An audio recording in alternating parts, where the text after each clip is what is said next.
کہ جس کے اوپر شہوت کا غلبہ ہو اور وہ برداشت نہ کر سکے شہوت کے حملوں کو، اس کے اوپر نکاح کرنا لازم ہے، وہ نکاح کر لے۔ اب وہ نکاح کر لے گا تو وہ شہوت اس کی استعمال ہو جائے گی، لوگوں کی عزتیں محفوظ ہو جائیں گی، تو اس کا ایمان مضبوط ہی ہوگا نا اس سے۔ اور جس پر شہوت کا غلبہ نہ ہو، وہ بغیر یعنی شہوت کا غلبہ اس پر نہ ہو، اس کو شادی کی ضرورت ہی نہیں۔ اچھا، اب میں آپ کو داتا علی حجویری رحمت اللہ علیہ کی جو کتاب ہے کشف المحجوب، اس کا میں حوالہ دیتا ہوں۔ داتا علی حجویری ولی باصفا بھی تھے، شریعت میں بھی کامل تھے، طریقت میں بھی کامل تھے۔ تو انہوں نے فرمایا کہ مبتدی کو چاہیے کہ اگر شہوت اس سے برداشت نہ ہو رہی ہو تو نکاح کر لے، اور اگر شہوت کو وہ برداشت کرنے کے قابل ہے تو راہ سلوک میں مجرد رہنا بہتر ہے۔ نکاح کرنے سے زیادہ افضل مجرد رہنا ہے۔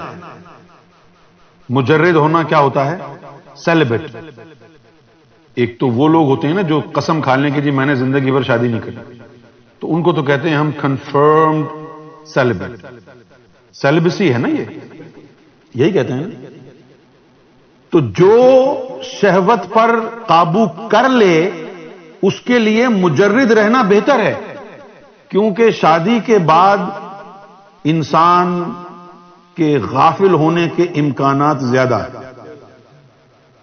تو اب یہاں پر صورتحال یہ ہو گئی ہے کہ جو شہوت پر قابو کر لے مجاہدے کے ذریعے، روزہ رکھ کے۔ اچھا، میں نے یہ بھی سنا ہے، روحانی حلقوں میں سنا ہے کہ اگر کسی کو کسی کا نفس تنگ کر رہا ہو تو اس سے نفس کمزور ہوگا، لیکن داتا علی حجویری کے حوالے سے جو بات تھی وہ میں نے آپ کے سامنے رکھ دی ہے کہ اگر آپ اپنی شہوت پر قابو پا سکتے ہیں روزے کے ذریعے، عبادتوں کے ذریعے، تو اچھا ہے۔ نہیں پا سکتے تو شادی کر لیں، لیکن شادی کے بعد پھر اور بڑے مسئلے مسائل شروع ہو جاتے ہیں، آدمی غفلت کا بھی شکار ہو جاتا ہے۔ لہذا جن لوگوں نے جو اللہ کی راہ میں چل رہے ہیں، جو اللہ کی راہ کے طالب ہیں، ٹھیک ہے نا، جو راہ سلوک میں چل رہے ہیں، ان کے لیے داتا علی حجویری کا مشورہ یہ ہے کہ وہ مجرد رہیں، اور جب وہ اپنی روحانی منزل کو پا لیں تو پھر شادی کر لیں۔ اب آپ کو یہ فکر ہوگی نا کہ بھئی میں مجرد رہوں گا تو ایک سنت سے محروم ہو جاؤں گا۔ آپ اپنی منزل پر پہنچ لیں، تعلیم حاصل کر لیں، ٹھیک ہے نا، ہاں، اپنی یعنی مرتبہ احسان پر پہنچ جائیں۔ اسلام، ایمان، مرتبہ احسان، حدیث جبریل کے مطابق 3 درجے ہیں نا، اسلام، ایمان، مرتبہ احسان۔ مرتبہ احسان پر پہنچ جائیں، اس کے بعد آپ شادی کر لیں، پھر تو کوئی فرق نہیں پڑے گا، کیونکہ اب آپ کا اندر مضبوط ہو جائے گا۔ جب آپ کا اندر مضبوط ہو جائے گا تو اس وقت پھر آپ غافل نہیں ہوں گے۔ مجھے معلوم ہے کہ نبی پاک صلی اللہ علیہ وسلم کی سنت ہے نکاح کرنا، لیکن پھر نبی پاک صلی اللہ علیہ وسلم کا تعلق اللہ سے دیکھیں نا، ہم تو اندر سے کالے ہیں۔ کچھ سنتیں ایسی ہیں جو ہم نے صاحب ایمان ہونے کے بعد عمل پیرا ہونا ہے ان سنتوں پر۔ ایمان کے حصول کے بغیر اگر شادی کے چکر میں پڑ جائیں گے تو پھر مسئلہ ہو جائے گا نا۔ یہی وجہ ہے کہ آپ قرآن شریف اگر کھول کر کے دیکھیں تو وہاں آپ کو ملے گا مسلمین والمسلمات، مومنین والمومنات، ذاکرین والذاکرات، قانتین والقانتات، ہے نا یہ؟ تو ہر طبقے کے لوگوں کے لیے اللہ تعالیٰ نے جو ہے جوڑے بنانے کا جو ہے وہ اگزامپل دی ہے، جسے یہ سورۃ الاحزاب میں ہے، ان المسلمین والمسلمات والمومنین والمومنات۔ اچھا، اب مسلمان اور مسلمان عورت یہ بھی شادی کر سکتے ہیں، اور مومن اور مومنین بھی مومن اور مومنات بھی شادی کر سکتے ہیں۔ تو پھر مومن اور مومنات جنہوں نے شادی کی ہے، تو اس کا مطلب یہ تھا کہ جب وہ صرف مسلمان تھے اس وقت شادی ان کو اجازت نہیں تھی۔ پھر اس کے بعد قانتین و قانتات بھی ہیں، پھر کچھ ایسے بھی تھے جن کا مقام آگے کا تھا، تو وہ صاحب ایمان ہونے کے باوجود ان کو شادی کی اجازت نہیں ہوگی، تا وقت یہ کہ وہ قانتین میں سے ہو جائیں. تو ایسا بھی ہوگا کہ قانتین ہونے کے باوجود بھی شادی کی اجازت نہ ہو جب تک وہ صادقین ہو جائیں. صادقین کون ہیں؟ جن کے ہر عمل میں صدق آ جائے، ان کا قلب غیر اللہ سے خالی ہو جائے، روح اللہ کے جلووں میں مستغرق ہو جائے. کے مطابق مومن ہو تو مومنین میں شادی کرو. بھئی نبی پاک صلی اللہ علیہ وآلہ وسلم کا ارشاد گرامی ہے نکاح کے حوالے سے. اب بات آئی ہے تو میں نے سوچا کہ کہہ ہی دوں.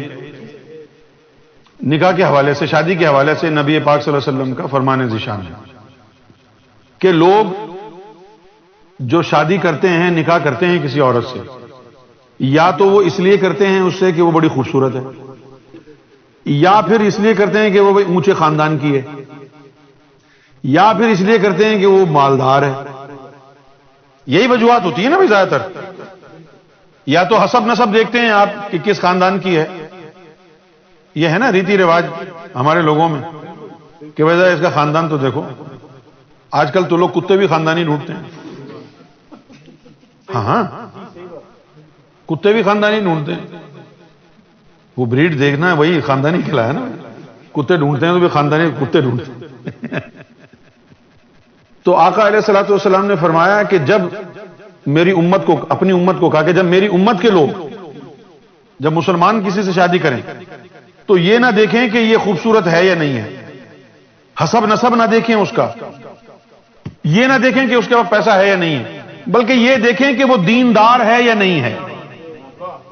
نبی پاک صلی اللہ علیہ وسلم نے جو شادی کرنے کا جو نسخہ ہمیں بتایا ہے وہ ہے دین کی وجہ سے شادی کرنا، کہ جو دیندار ہو اس سے شادی کرے.